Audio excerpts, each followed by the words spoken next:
सीधे पॉइंट पर आते हैं। आजकल इंडस्ट्री में एक बहुत बड़ी अफवाह उड़ रही है। क्या एआई डेटा एनालिस्ट की नौकरी खा जाएगा?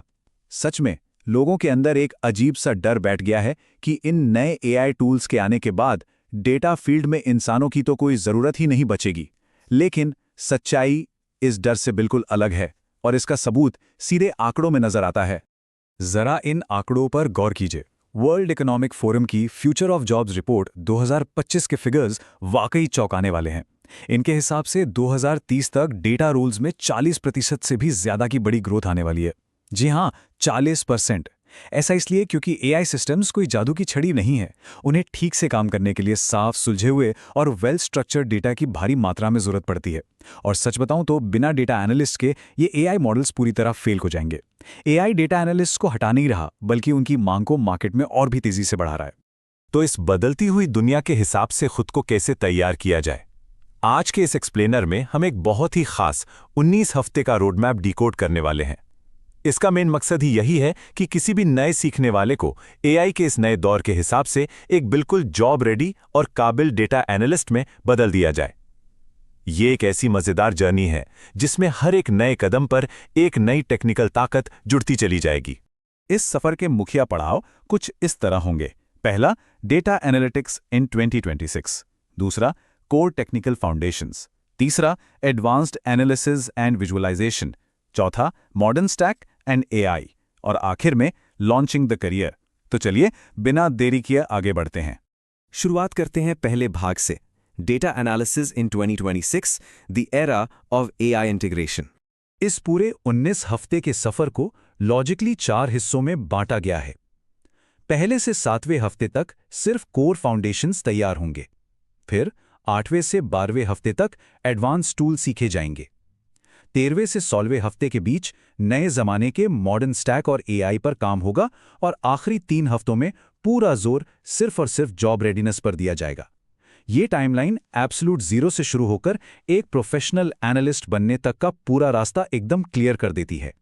अब आते हैं दूसरे भाग पर, कोर टेक्निकल फाउंडेशंस, जिसमें आते हैं मैथ्स, एसक्यूएल और एक्सेल। सच कहूं तो शुरुआत के पहले 5 हफ्ते थोड़े मेहनत वाले होते हैं, लेकिन सबसे जरूरी भी यही हैं, क्योंकि बिना मजबूत नींव के कोई इमारत नहीं टिकती है ना। डिस्क्रिप्टिव स्टैटिस्टिक्स, मीन, मीडियन और परसेंटाइल जैसे कॉन्सेप्ट्स व अच्छी पकड़ बनाने के बाद सीधा एसक्यूएल पर फोकस शिफ्ट होता है। यहाँ एग्रीगेशंस, जॉइंस, सबक्वेरीज और विंडो फंक्शन जैसे इंटरमीडिएट कॉन्सेप्ट सिखाए जाते हैं, और यही चीजें सीधे तौर पर रियल एसक्यूएल इंटरव्यू के लिए तैयार करती हैं। असलियत यह है कि बिना इन बेसिक फाउंडेशंस के एडवांस्ड एआई टूल्स को हाथ लगाना भी बेकार है। फिर छठे और 7वें हफ्ते में बारी आती है एक्सेल की। नई टेक्नोलॉजी चाहे कितनी भी आगे निकल जाए, एक्सेल एक ऐसी चीज है जो लगता है कभी पुरानी नहीं होती। आज भी वी लुकअप, एक्स लुकअप और पिवट टेबल्स डेटा को फटाफट क्लीन करने और समझने के सबसे असरदार हथियार माने जाते हैं। इन्हीं लॉजिकल फंक्शंस और स्लाइसर्स का इस्तेमाल करके एक बहुत ही शानदार और डायनामिक डैशबोर्ड बनाया जाता है। इन डैशबोर्ड्स में केपीआई कार्ड्स के जरिए बिजनेस की असली तस्वीर बिल्कुल शीशे की तरह साफ हो जाती है। चलिए अब बढ़ते हैं तीसरे भाग की तरफ, एडवांस्ड एनालिसिस एंड विजुअलाइजेशन, जिसमें पाइथन और बीआई टूल्स कवर होंगे। 8वें से 10वें हफ्ते तक पाइथन पर एक बहुत गहरी पकड़ बनाई जाती है। खासकर पैंडाज और मैटप्लॉटलिब जैसी ताकतवर लाइब्रेरीज पर फोकस होता है। मान लीजिए सामने लाखों रोज का डेटा है और उसमें ढेर सारी मिसिंग वैल्यूज हैं।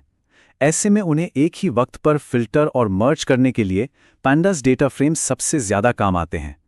फिर एक्सप्लोरेटरी डेटा एनालिसिस यानी ईडीए के जरिए उस बड़े से डेटा के अंदर छुपे हुए अजीबोगरीब पैटर्न्स और ट्रेंड्स को बहुत ही आसानी से ढूंढा जा सकता है। ये सच में कमाल की चीज है। 11वें हफ्ते में मुकाबला 2 सबसे बड़े बिजनेस इंटेलिजेंस टूल्स के बीच होता है, पावर बीआई और टैब्ल्यू। इनमें से किसी एक टूल पर पूरी महारत हासिल करनी ही होती है। चाहे पावर बीआई का सॉलिड डेटा मॉडलिंग हो या टैब्ल्यू के बेहतरीन विजुअल्स, इन टूल्स की मदद से आम बोर करने वाले डेटा को एक ऐसी मजेदार कहानी में बदला जा सकता है जिसे देखकर कोई भी कंपनी अपने सबसे अहम फैसले ले सकती है।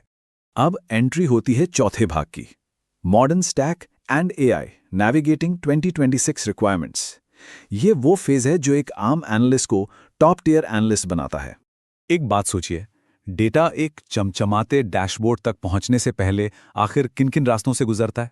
यहाँ आते हैं ETL यानी एक्सट्रैक्ट ट्रांसफॉर्म लोड और नए ज़माने के ELT पाइपलाइंस। इनके ज़रिए डेटा वेयरहाउसेस और डेटा लेक्स में डेटा कैसे मूव और प्रोसेस होता है, ये समझना आज के एक मॉडर्न एनालिस्ट के लिए बेहद ज़रूरी है, क्योंकि डेटा का सफ़र आखिरी डैशबोर्ड जितना ही महत्वपूर्ण होता है। एक और ज़रूरी बात, आजकल मॉडर्न एनालिटिक्स लगभग पूरी तरह क्लाउड पर ही चलते हैं। AWS S3, Redshift, Google BigQuery, Snowflake architecture और Databricks Lakehouse जैसे प्लेटफॉर्म्स आजकल डेटा स्टोरेज के नए स्टैंडर्ड बन चुके हैं। एक एनालिस्ट से आज ये पूरी उम्मीद की जाती है कि उसे थॉरली पता हो कि क्लाउड में ये एनालिटिक्स सिस्टम्स आखिर ऑपरेट कैसे करते हैं। और फिर 15वें हफ्ते में आता है सबसे अहम और exciting AI concept, conversational analytics. आने वाले वक्त में सिर्फ एक रुका हुआ स्टैटिक डैशबोर्ड नहीं चलेगा। डेटा को कुछ इस तरह से स्ट्रक्चर किया जाएगा कि कोई भी नेचुरल लैंग्वेज में सीधा सवाल पूछ सके, बिल्कुल वैसे ही जैसे दोस्तों से चैट पर बात करते हैं। हे, पिछले महीने की सेल्स कितनी थी, और तुरंत आंसर मिल जाए। ये AI ड्रिवन तरीका डेटा से इंटरैक्ट करने का एक बिल्कुल नया नजरिया है। आखिर में आते हैं 5वें और सबसे क्रूशल भाग पर, launching the career, portfolios and business acumen. तो सीख तो सब लिया, पर नौकरी कैसे मिलेगी? असली दुनिया के प्रोजेक्ट्स से। एक परफेक्ट प्रोजेक्ट वर्कफ्लो की शुरुआत हमेशा कैगल जैसे प्लेटफॉर्म से एक रियल डेटा सेट चुनने से होती है। उसके बाद एक एक्चुअल बिजनेस प्रॉब्लम को डिफाइन करना, डेटा को क्लीन करना और SQL या पाइथन के जरिए डीप एनालिसिस करना होता है। फिर डैशबोर्ड्स बनाए जाते हैं और सबसे इंपॉर्टेंट, उन इनसाइट्स का बिजनेस पर क्या इंपैक्ट रहा उसको डॉक्यूमेंट किया जाता है। ये पूरे 6 स्टेप्स मिलकर एक ऐसा असली दुनिया का पोर्टफोलियो बनाते हैं जो सीखने और सच में जॉब हासिल करने के बीच की दूरी को पूरी तरह मिटा देता है। इस पूरे 19 हफ्ते के सफर का सबसे बड़ा सबक अगर कुछ है तो वो इस सिंपल से कोट में छिपा है। एक डेटा एनालिस्ट कच्चे डेटा को उन सार्थक और काम के इंसाइट्स में बदलता है जिससे बिजनेस सच में बेहतर फैसले ले सकें। सारे एडवांस टेक्निकल टूल्स, लंबे लंबे कोड और कॉम्प्लेक्स पाइपलाइंस तो बस एक जरिया हैं। असली मकसद तो हमेशा बिजनेस की मुश्किलों को सुलझाना और डेटा के जरिए एक बहुत ही असरदार कहानी सुनाना ही होता है। तो इस लंबे रोडमैप को पूरा करने के बाद और इस नए ताकतवर टूलकिट से पूरी तरह लैस होने के बाद आखिर पहली कौन सी रियल वर्ल्ड बिजनेस प्रॉब्लम सुलझाई जाएगी?